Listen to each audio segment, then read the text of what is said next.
Judulnya Gembala-Gembala ya. Ayat 8. Saya yang genap, Bapak Ibu yang ganjil. Di daerah itu ada gembala-gembala yang tinggal di padang menjaga kawanan ternak mereka pada waktu malam. Silakan. Tiba-tiba berdirilah seorang malaikat Tuhan di dekat mereka, dan kemuliaan Tuhan bersinar meliputi mereka, dan mereka sangat ketakutan. Lalu kata malaikat itu kepada mereka, "Jangan takut, sebab sesungguhnya aku memberitakan kepadamu kesukaan besar untuk seluruh bangsa. Hari ini telah lahir bagimu Juru Selamat, yaitu Kristus Tuhan di kota Daud. Dan inilah tandanya bagimu, kamu akan menjumpai seorang bayi dibungkus dengan lampin dan terbaring dalam palungan." Dan tiba-tiba tampaklah sama-sama dengan mereka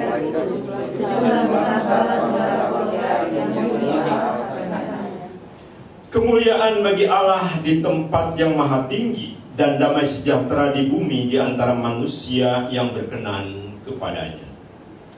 Setelah malaikat itu meninggalkan mereka dan kembali ke surga, gembala-gembala itu berkata seorang kepada yang lain, "Marilah kita pergi ke Betlehem untuk melihat apa yang terjadi di sana, seperti yang diberitahukan Tuhan kepada kita."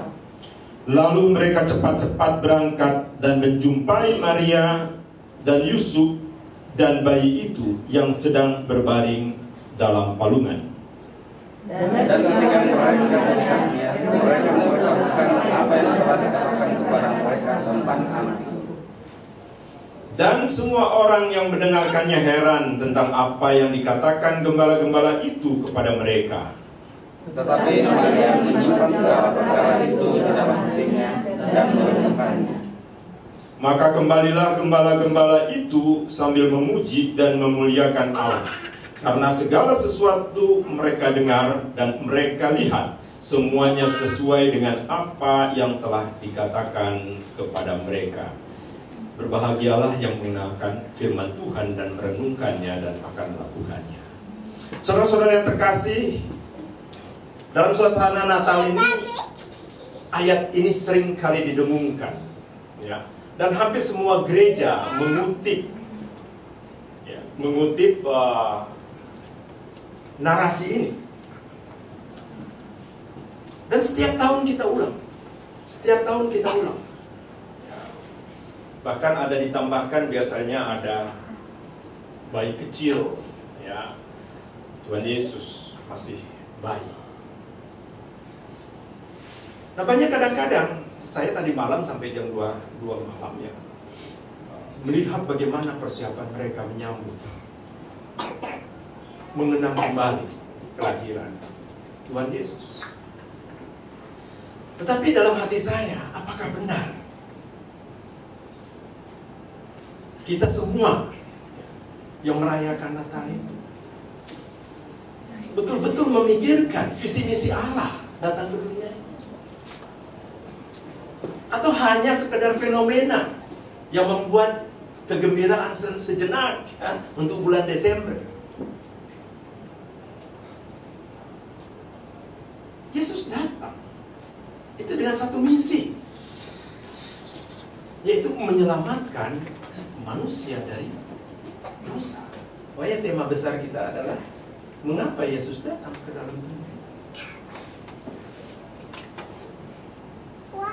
Misi menyelamatkan itu tidak terlepas dari apa? Dari hukum yang dibawa oleh Yesus. Hukum apa itu? Hukum kasih. Kita tentunya hafal kasih itu apa. Matius 22 katakan, kasihlah Tuhan Allahmu dengan segenap hatimu, dengan segenap jiwamu, dan dengan segenap hatimu. Itulah hukum yang pertama dan utama. Hukum yang kedua yang sama dengan itu adalah kasihlah sesamamu manusia seperti engkau mengasihi dirimu sendiri. Tetapi seberapa jauh kita mengerti kasih itu? Kasih itu nggak mudah.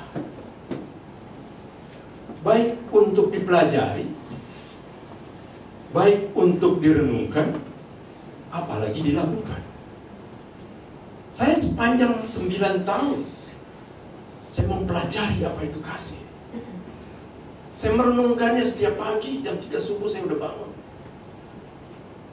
Saya merenungkan apa Tuhan kasih itu. Kenapa manusia ini nggak berubah-ubah dari tahun ke tahun? Suasana Natal, oke.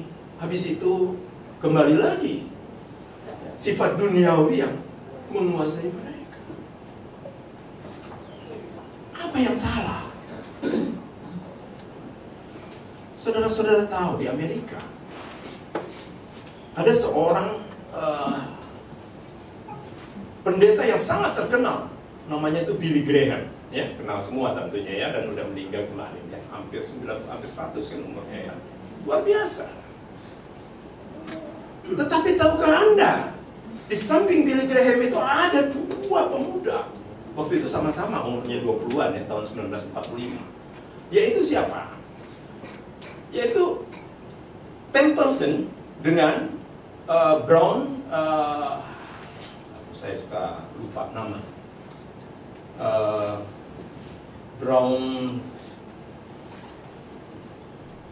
ya panggillah Brown lah, begitu ya Brown ya. Maklum faktor U itu kadang-kadang. 2 pemuda ini mendampingi Billy Graham ya dalam organisasi Youth for Christ. Jadi anak-anak muda ya. Dan ini hebat sekali. Ribuan orang itu, mereka kalau khotbah, sekali khotbah itu ribuan orang yang datang. Tetapi kalau kita dengar sekarang, di mana yang kedua orang itu? Brown dengan Templeton. Mereka hilang. Kenapa? Kenapa cuma Billy Graham yang bersinar di Amerika? Kenapa 2 orang itu? Yang pertama, Templeton. Dia sangat kecewa pada waktu dia membaca satu majalah ya, di mana ada bayi Afrika yang kurus kering yang mati karena kelaparan. Sampai akhirnya dia mikir, dia menulis suatu artikel, dia bilang, di mana Tuhan? Kenapa membiarkan anak ini mati kelaparan? Bukankah Tuhan itu Maha Pengasih? Bukankah Tuhan itu sendiri adalah kasih? Akhirnya tahu saudara-saudara, tahun 1950, jadi artinya umurnya sekitar 25 tahun. Dia akhirnya cabut dari gereja. Dia bikin statement, saya tidak jadi Kristen lagi, saya jadi ateis. Padahal dia seorang pendeta yang hebat. Ya, bayangkan, puluhan ribu orang yang hadir sekali. Orangnya cerdas. Tetapi kenapa? Sampai pada waktu umur 25 tahun, dia meninggalkan. Dia menjadi seorang editor majalah. Dan dia terakhir tahu, sampai tuanya, dia menjadi editor majalah. Bahkan salah satu majalahnya adalah majalah porno. Bayangkan, ya, seorang yang hebat, seorang pengkhotbah yang hebat, seorang yang dikagumi, mungkin dibanggakan sekali oleh Amerika, dan diharapkan akan menjadi pendeta besar. Ternyata jatuh terpuruk. Kenapa? Karena mereka nggak kenal apa yang kasih. Satu lagi, Brown. Dia lumayan lah. Tahun 1955. Ya, jadi umur sekitar 30 tahunan. Dia ganteng, dia gagah, dia pembicara ulung, tapi ternyata jatuh kepada uang. Dia jadi pecandu alkohol, pecandu narkoba, dan dia meninggal. Kasihan sekali, dalam umur 35 tahun, dalam keadaan terpuruk di sebuah hotel yang murah. Kembali lagi yang saya pertanyakan, bagaimana dengan kita? Makanya saya selalu bilang, Tuhan jangan buat saya seperti mereka. Ngeri. Kita udah mengerti firman Tuhan, kita dengar firman Tuhan, tapi ternyata apa yang terjadi? Dan saya bertanya sama Tuhan, apa yang menyebabkan itu? Tolong Roh Kudus berikan saya pencerahan.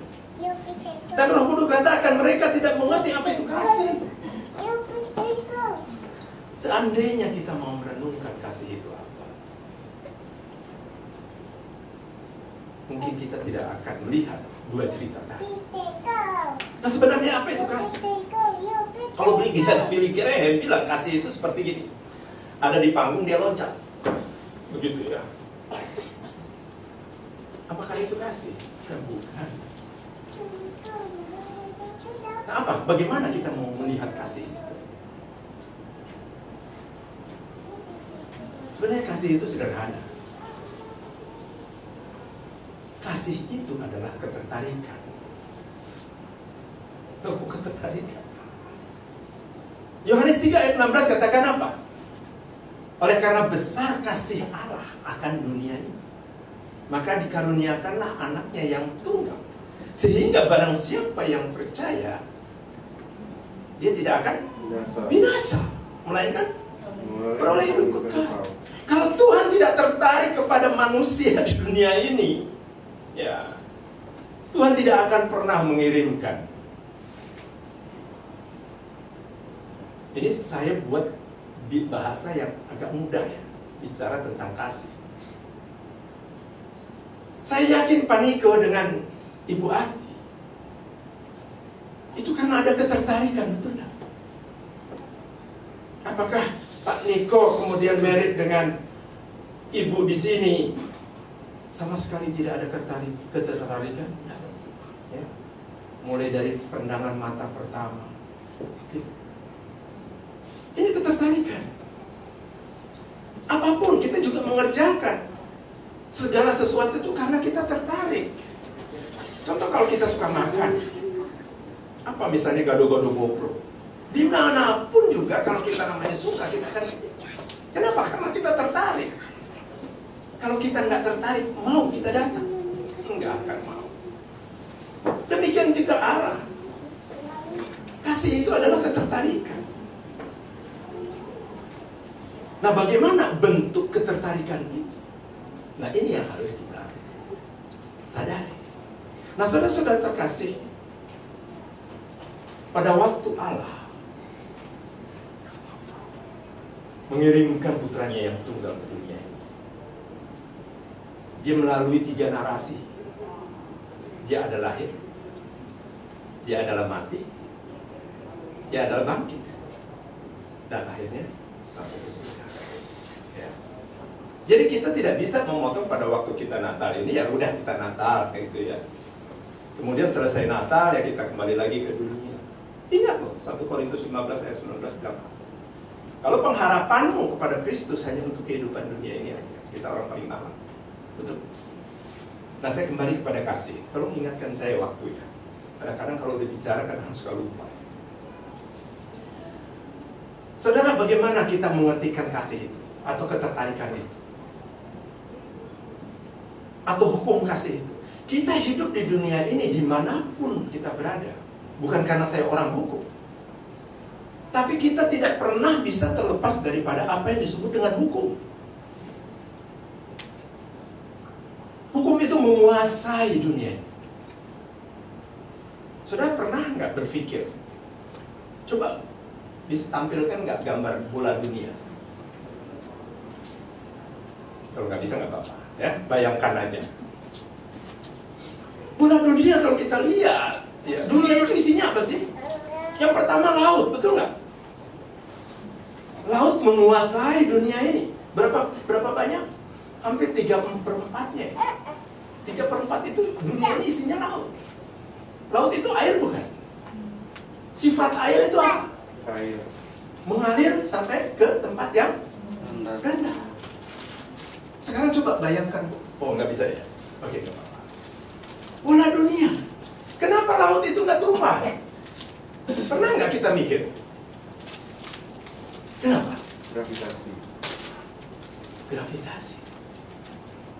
Tapi kenapa kok ada hukum gravitasi? Kenapa kita nggak kelempar ke planet yang lain? Kenapa kita nggak lagi bawa mobil tiba-tiba lu mental kita ke Mars ya atau apa? Ya ternyata enggak kan? Kita tetap di tempatnya. Kenapa? Karena ada satu hukum. Yang senang nggak senang, kita harus percaya. Dan secara ilmiah dibuktikan, itu namanya hukum gravitasi. Adanya di mana? Di pusat bumi. Inilah dia tarik itu laut. Bayangkan, laut kekuatannya kan bisa menghancurkan kan? Bisa menenggelamkan kan? Yang ke dalamnya kata orang juga, waduh nggak tahu tuh berapa dalam. Kalau pesawat udah masuk ke dalam, ya, susah untuk diangkat. Begitu dalam. Tapi kenapa? Kok bisa? Itu karena ada hukum gravitasi. Hukum yang menarik ke pusat. Yang kedua, kita hidup di planet ini. Ada matahari, dikelilingi ada 8 planet lain termasuk bumi. Kenapa mereka nggak saling tabrakan? Ya. Sekali lagi, ilmu pengetahuan membuktikan bahwa ya ada ketertarikan masing-masing planet sehingga nggak berbenturan. Nah, hukum tarik menarik inilah ya yang kemudian ditumbuh kembangkan. Ya, bahkan ada seorang penulis yang namanya Linda Blair ya dengan bukunya The Secret. Ya mungkin Pak Niko pasti udah baca. Sudah baca ya, Pak? Sudah ya. Kalau kita baca sampai habis itu buku, ya, sebenarnya mereka cuma mengambil hanya beberapa ayat daripada kebenaran firman Tuhan. Tapi bisa jadi bestseller. Nah, kenapa kita yang punya sumbernya itu sendiri gitu ya tidak mempelajari lebih dalam? Dan saya tambah yakin lagi kebenaran firman Tuhan. Kenapa? Karena pada saat saya mempelajari yang namanya hukum kasih ini sangat luar biasa. Sangat luar biasa. Nanti sebentar, luar biasanya ada di mana? Ya. Luar biasanya ada di mana? Nah, saudara-saudara yang terkasih, di antara seluruh ciptaan termasuk bumi dan sebagainya, ada satu makhluk yang mempunyai kekuatan menarik yang luar biasa. Siapa? Kita manusia. Kita manusia ini punya daya untuk menarik apapun. Dayanya itu dari mana? Nah, tahun 1996 berkembang ilmu yang namanya neuroscience. Nah, mungkin Ibu tahu ya, neuro itu kan saraf ya. Neuroscience. Kalau di Indonesia adanya tuh Dr. Yu Hasan. Kalau di Barat itu Daniel Goleman. Ya. Dialah yang menulis bahwa ada kecerdasan intelektual, ada kecerdasan emosional, ya. Di mana kecerdasan emosional itu mempengaruhi 80%, sementara intelektual itu cuma 20%. Itu menurut Daniel Goleman. Sehingga tingkat keberhasilan orang itu ditentukan oleh itu. Nah, kemudian yang namanya neuroscience tadi menemukan bahwa setiap gerakan manusia atau setiap aktivitas manusia itu ditentukan oleh siapa? Oleh pikiran kita. Oleh pikiran kita. Nah, ini tolong disimak baik ya. Ini kedepannya karena lengah sedikit hilang nih ilmunya itu ya. Sejauh mana sih pikiran kita itu mempengaruhi kita? Saudara-saudara, Harvard Institute meneliti bahwa seorang manusia dalam satu hari melakukan kegiatan berpikir berapa banyak? Ada yang mau jawab? Berapa banyak kita manusia satu hari berpikir? Kamu tahu? 60.000 kali kita berpikir. Yang hitungnya gampang lah ya. Satu hari 24 jam kali detik ya. menit 60, kali lagi 60 kan. Nah, dari 1 detik itu kita bisa memikirkan banyak hal. Sehingga menurut Harvard Institute katanya kita 60.000, percaya aja lah ya. Gitu, 60.000 kali. Coba Anda bayangkan pada waktu kita memikirkan 60.000 kali. Pikiran kita banyak pikiran yang baik atau pikiran yang jahat. Saya pernah buat observasi dalam disertasi saya pada waktu itu. Saya tanya kepada kaum muslim. Saya bilang, bro, satu hari Anda berpikir lebih banyak mikirin yang baik apa yang jahat?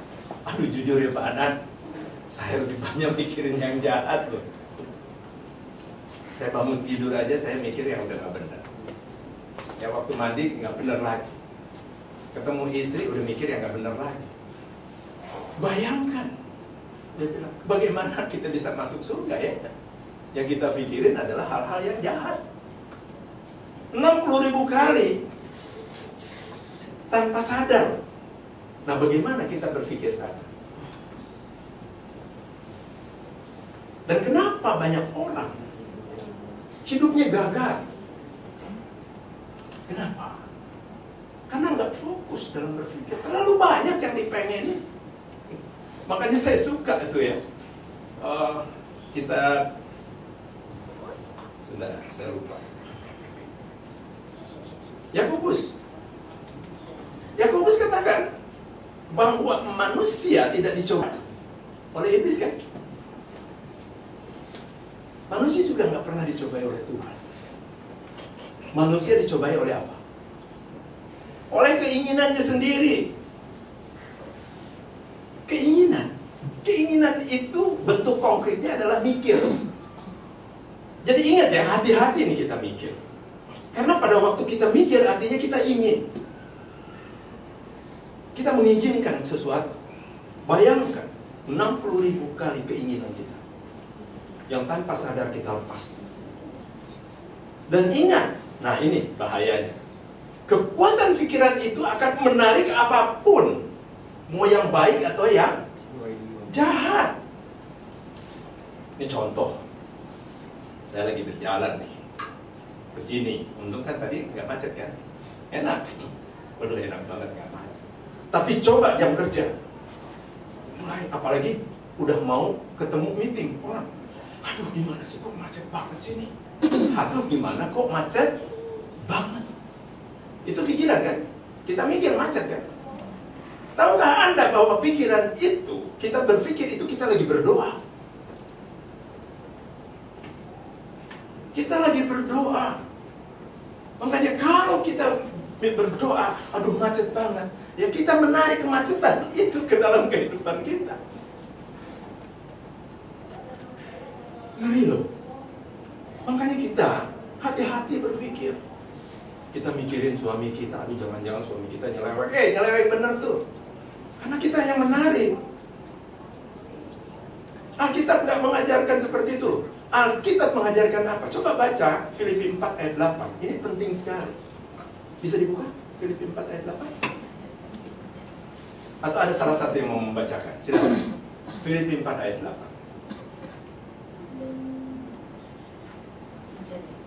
Jadi akhirnya saudara-saudara semua yang benar, semua yang mulia, semua yang adil, semua yang suci, semua yang manis, semua yang sedap didengar, semua yang disebut kebajikan dan patut dipuji, dipikirkanlah semuanya itu. Suruh ngapain? Suruh Pikir. mikir yang apa? Di situ suruh mikir yang jelek nggak? Ada? Pikirkanlah yang jelek-jelek Enggak. gitu ya. Doakanlah ya supaya orang cepat mati gitu. Ada? Enggak. Nggak ada. Nggak ada. Hati-hati sekali lagi kita berpikir. Karena pikiran kita adalah doa kita. Doa kita.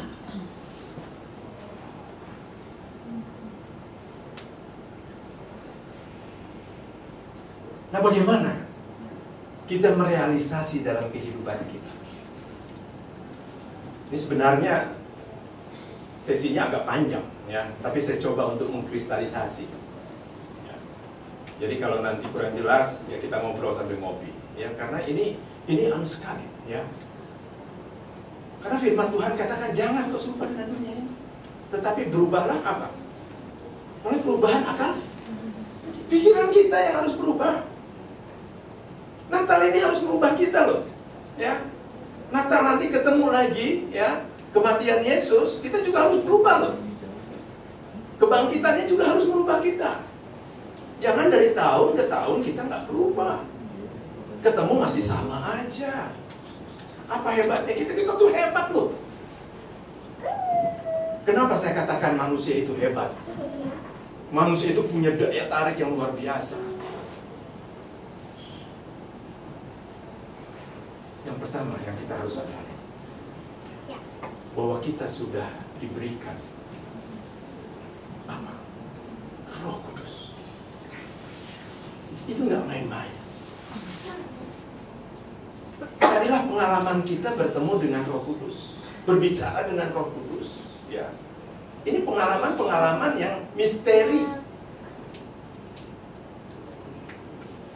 Kenapa kok kita harus? Karena kita kalau nggak hidup, ya, dibantu Roh Kudus, kita nggak punya kekuatan apa-apa. Sorry to say.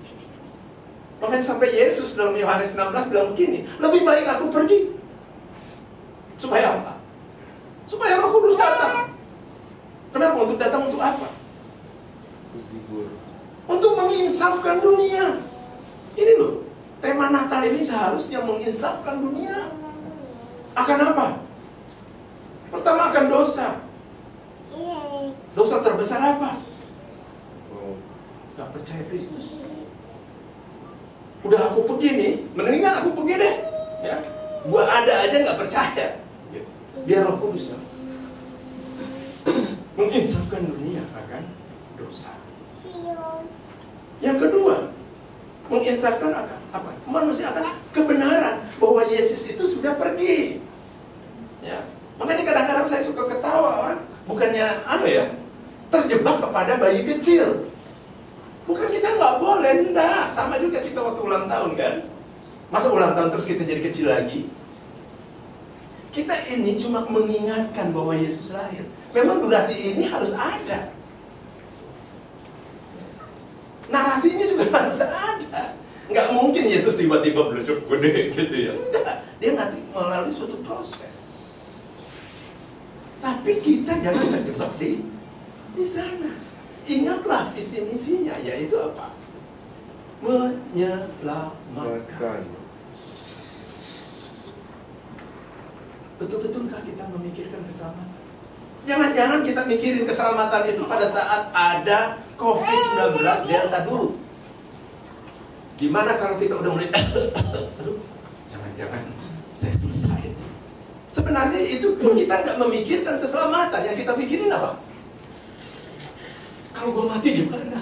Loh, kok kalau gua mati gimana? Harusnya senang dong. Ya, itu sebagai orang percaya kalau mati ya kita ketemu Kristus, kan harusnya begitu. Tapi apa yang ada? Berlomba cari obat. Nggak salah, obat silakan aja, ya toh. Tapi pikiran kita ini, mindset kita tuh harus kita rubah. Keselamatan itu apa sih? Keselamatan itu adalah seperti yang dikatakan Efesus 2 ayatnya yang ke-8. Silakan bacakan Efesus 2 ayat 8.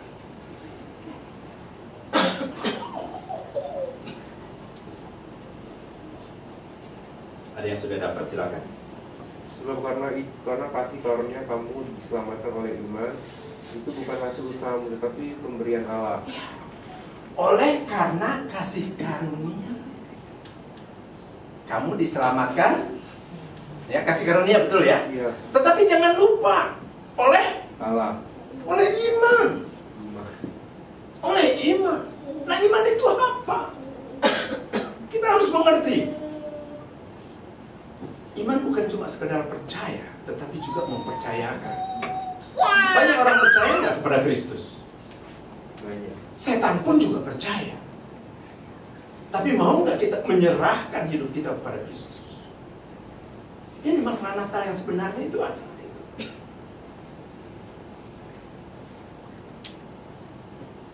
You are losing your identity and become another being. Kamu bukan kamu lagi, melainkan Yesus yang hidup di dalam. Tapi beneran ya. Gitu. Nah, bagaimana prosesnya sampai di sana? Nah, paling tidak kita harus mengerti iman itu seperti apa. Iman yang pertama adalah iman yang natural. Seperti tertulis dalam Ibrani 11 ayat 6. Nanti di rumah aja buka ya. Kalau kita ya ingin ketemu Tuhan, kita harus percaya dulu Tuhan itu ada. Itu syarat utama. Kalau kita percaya Tuhan itu ada, maka Tuhan akan memberikan anugerah itu kepada kita. Itu jenis iman yang pertama. Iman yang kedua apa? Iman yang seperti ditulis di dalam Roma 10 ayatnya yang ke-16-17. Iman dimulai dari mana? Pendengaran. Pendengaran akan apa? Firman Kristus. Ya. Karena banyak pendengaran dari Al-Quran, pendengaran dari apa segala macam ya. Tetapi yang dititik beratkan di dalam Roma 10 ayat 16-17 adalah iman dari pendengaran akan firman Tuhan. Tuhan siapa? Tuhan Kristus Yesus. Itu jenis faith yang kedua. Jenis faith yang ketiga itu apa? Ya seperti 1 Korintus 12. Salah satu karunia roh itu apa? Beriman. Ada orang yang diberikan iman karena memang dia tuh punya visi misi untuk penginjilan. Dia diberikan keberanian yang luar biasa. Dan nggak semua orang punya loh. Nggak semua. Ada yang masuk ke pelosok-pelosok. Keluarganya udah dibantai, tetapi dia tetap. Nah, itu iman yang diberikan melalui karunia roh. Dan karunia yang terakhir, orang yang hidup bersama-sama dengan Kristus, ya, dengan anugerah Roh Kudus, hidup terus berjalan sehingga punya kepercayaan bahwa tidak kurang panjang tangan Tuhan yang menolong kehidupan pada saat dia susah maupun pada saat dia susah. Nah, kembali kepada manusia. Nah, bagaimana kita nih sebagai manusia? Apa sih istimewanya kita? Apa keistimewaan kita? Keistimewaan kita adalah 1 Korintus 6 ayat 19 dan 20 katakan, tubuhmu adalah bait Allah. Bait Allah. Roh Kudus tinggal di dalam. Sadar nggak sih? Sadar nggak? Coba kita renungkan sebentar.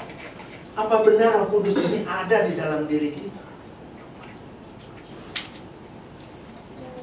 Saya kalau bersaksi, saya katakan gini.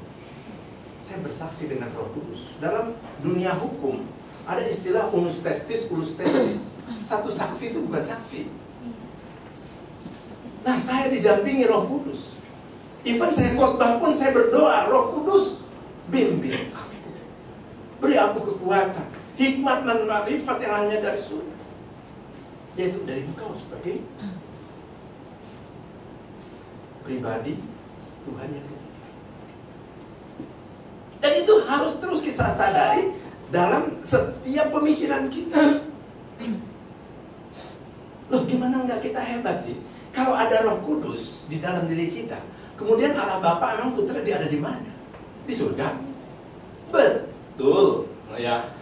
Allah itu transenden. Betul, saya nggak sangka Allah ada di mana aja. Tapi juga kita harus menyadari, kita nih orang Kristen nih, nggak semua punya Roh Kudus loh. Saya berani katakan orang Islam nggak punya Roh Kudus. Hanya orang-orang Kristen yang sudah dibaptis yang menerima Roh Kudus.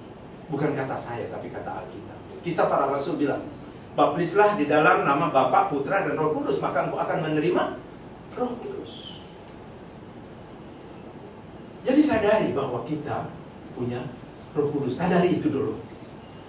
Nah, kalau kita menyadari, kalau Tuhan ada bersama dengan kita, Roh Kudus ada. Kan Allah itu ada, bisa dibedakan, tetapi tidak bisa dipisahkan. Setuju ya Pak Pendeta ya? Betul ya?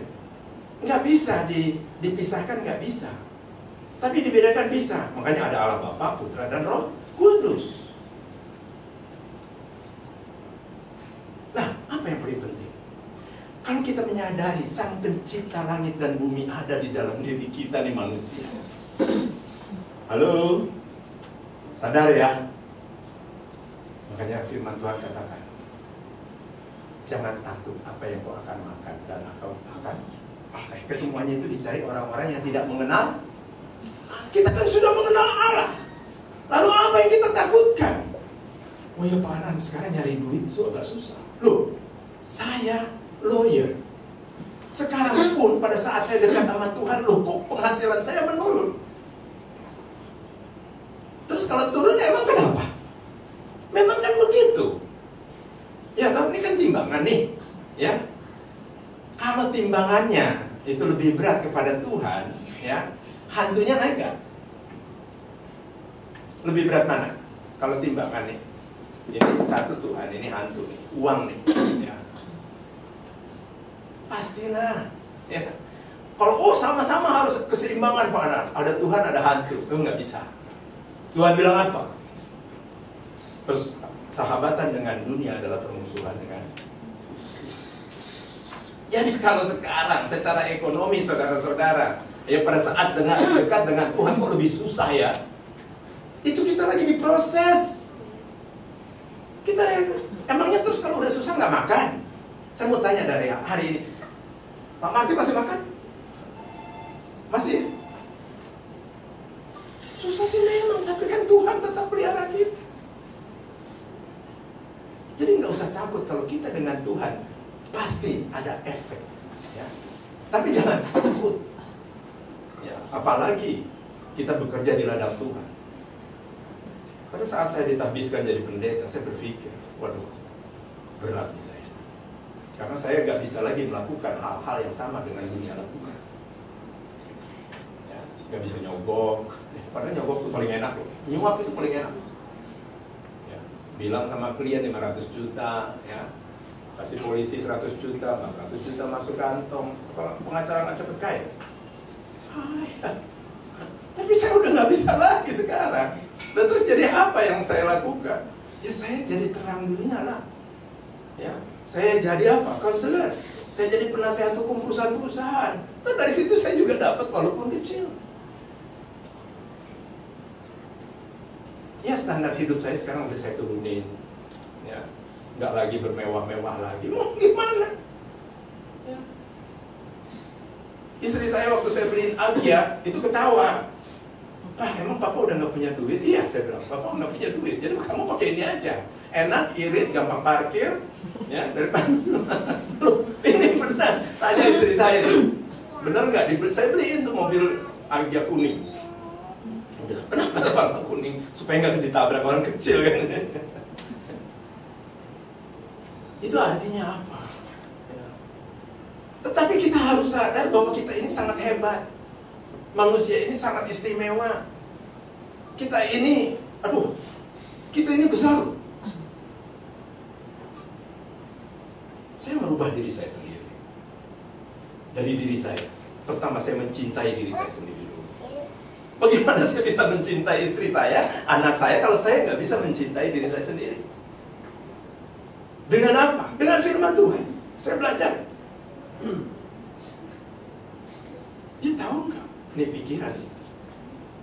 Kalau pikiran ini tenang, ya, saya pernah nggak ya khotbahkan frekuensi pikiran?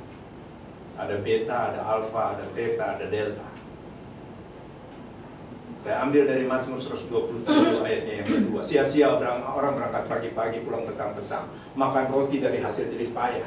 Tetapi Tuhan memberikannya kepada siapa? Kepada yang dicintainya. Pada saat kapan? Pada saat tidur. Saudara, ini penelitian secara ilmiah. Kalau orang tidur delta, kesadarannya itu 0,1 sampai 4. Kalau 0,0 kita dead. Ini tenang. Recovery cell terjadi. Tahu recovery cell? Kalau orang sakit jadi sembuh. Ya, orang yang mulai botak kepalanya tumbuh lagi rambutnya. Contohnya saya. Saya penderita diabetes dari umur 27 tahun. Dan saya sekarang umur 65 tahun. Kawan-kawan saya yang lain sudah pada mati. Dan saya sudah 3 kali mati.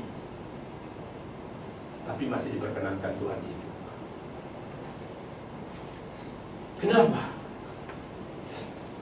Karena Alkitab ini menunjukkan kepada saya melalui Roh Kudus yang menyingkapkan rahasia itu. Sehingga pada waktu saya diperiksa Pak Niko, Sorry itu saya nih, sel saya 20 tahun lebih muda daripada umur saya.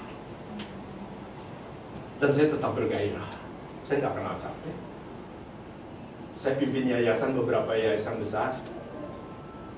Yang nggak ada duitnya semua, itu keluar duit semua. Saya juga sebagai anggota Dewan Kehormatan Peradi di pusat, cuma 10 orang dari puluhan ribu orang. Saya juga ketua Dewan Penasehat Peradi Jakarta Timur, yang mimpin ya 76 orang Batak dan 1 orang Sunda. 76 lawyer itu Batak semua. Iya betul.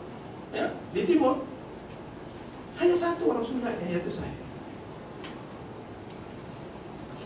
Saya juga mimpin yang namanya Komunitas Profesional Konselor Kristen Indonesia dengan anggota lebih dari 3.000 orang.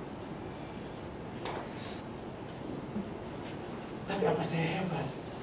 Saya harus bilang, kita hebat lah.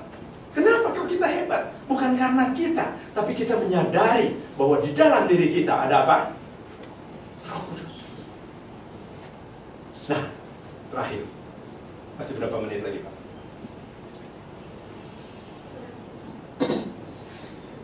Berapa? 10?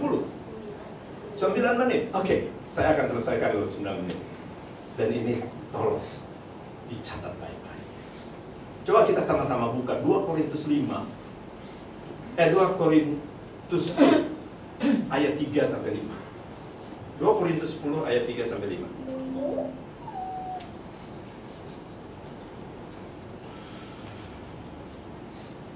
Dua Korintus 10 ayat 3 sampai 5. Ada yang mau membacakan? Pak Martin? 2 Korintus 10 ayat 3. Memang kami masih hidup di dunia. Dulu. Memang, coba kita ucapkan sama-sama. Memang kita masih hidup di dunia. Coba lihat kiri kanan, hidup semua kan? Nggak ada yang mati kan?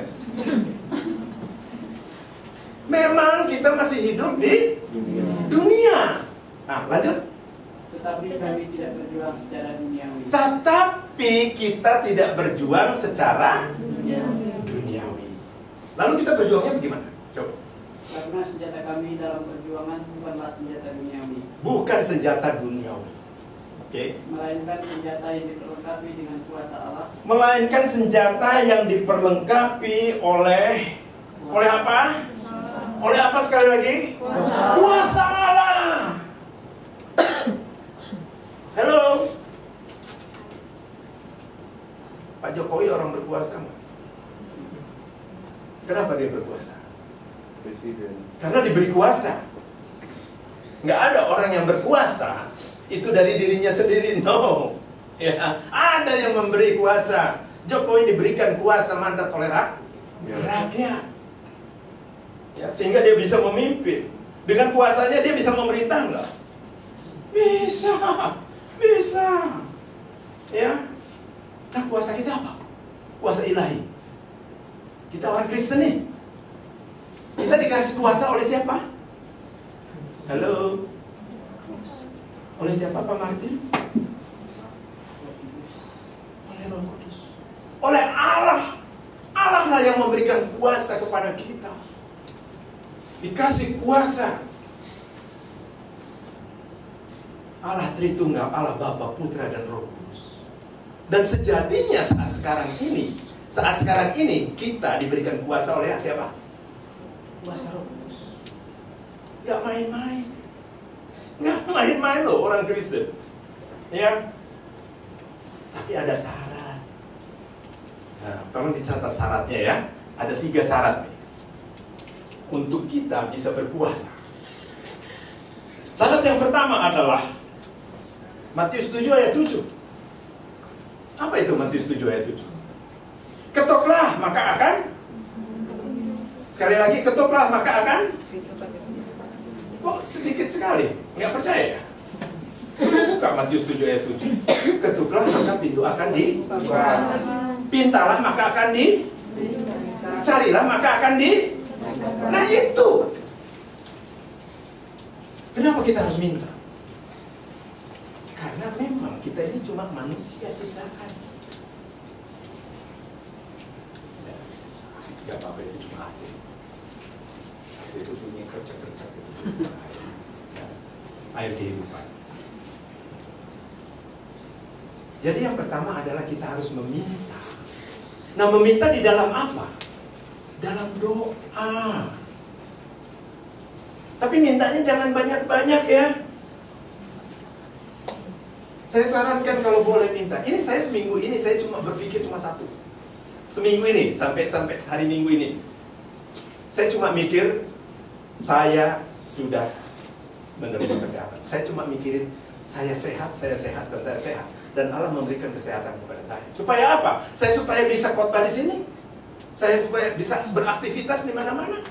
Badan saya dibutuhkan oleh orang lain. Makanya saya harus sehat. Bagaimana saya bisa melakukan yang terbaik kalau saya sakit? Ibu kita kan sering lihat orang sakit, Ibu ya. Di rumah sakit kan gimana orang sakit? Bisa nggak dia beraktivitas? Paling aktivitasnya napas, apalagi kalau udah mau mati kan. Itu yang penting. Yang pertama adalah meminta. Pintalah dalam doa. Oke? Berdoa. Sekali lagi saya sarankan, jangan minta terlalu banyak. Minta aja satu. Apa? Betul-betul fokus minta. Dan kemudian yakin. Yang kedua adalah kita harus percaya. Oke? Harus percaya. Gimana cara percaya? Firman Tuhan katakan dalam Markus 11 ayatnya 24 apa? Apa yang engkau minta dan doakan, percayalah. Apa yang engkau minta dan doakan itu sudah? Hello? Sudah apa? Sudah apa? Terima. Sudah kamu terima. Ini bukan ajaran-ajaran karismatik, no, ini firman Tuhan. Jadi kalau kita berdoa, kita harus percaya. Kayak saya sekarang nih. Halo. Saya percaya saya sehat. Even saya itu penyandang diabetes. Saya udah lupakan, saya udah berdamai sama diri saya sendiri. Makanya waktu dokter periksa, gula saya cuma 110, 120. Kata orang, panan udah nggak diabetes lagi. Ya sudah, amin. Tekanan darah saya juga cuma 110/70. Cuma bayangin kayak bayi. Mau nggak saudara-saudara sehat saya seperti saya? Ini sehat dulu lah. Ya, kalau nggak sehat nanti nggak bisa cari duit. Oke? Nah, jadi yang kedua adalah kita harus percaya apa yang kita minta dan doakan. Itu sudah. Jadi sekarang ini saya berdiri, saya percaya. Nah, yang terakhir apa? Yang terakhir adalah menerima. Menerima kesehatan itu. Caranya bagaimana? Caranya adalah Matius 13 ayat 12. Dikatakan apa? Whoever he has will be given more until an abundance. But who does not have, whatever he has, taken from him. Barang siapa yang mempunyai apa? Mempunyai syukur. Jadi kita harus bersyukur, mensyukuri apapun, maka kepadanya akan bahkan sampai berkelimpahan. Bersyukur terhadap apa? Terhadap apa yang kita punya sekarang. Has been, ya, not to be. Itu nanti akan ditambahkan. Jadi kalau sekarang punya mobil Agya misalnya, ya sudah, bersyukur aja. Ya kalau tiba-tiba saya dikasih Mercy, kira-kira mau nggak? Ya saya terima, gitu ya. Kan Tuhan bilang, kalau kita bersyukur, akan diberi, bahkan sampai berkelimpahan. Jadi kalau sekarang kurang, jangan takut, syukuri aja. Dan kita lihat perjalanan hidup di tahun 2023 nanti. Ya, orang boleh bilang, ya, kehidupan tahun 2023 akan sulit. Kenapa mikirnya sulit? Kenapa kita mikir gampang aja? Hidup itu mudah. Ya, hidup itu untuk bersyukur. Itu aja, ya.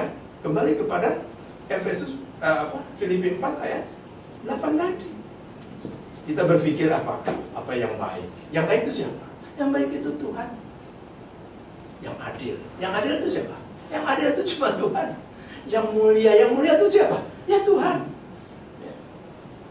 Yang bijak siapa? Tuhan. Jadi kesimpulannya dan akhir dari khotbah saya mau katakan, Berpikirlah tentang Tuhan terlebih dahulu. Mintalah dia satu aja permintaan kita.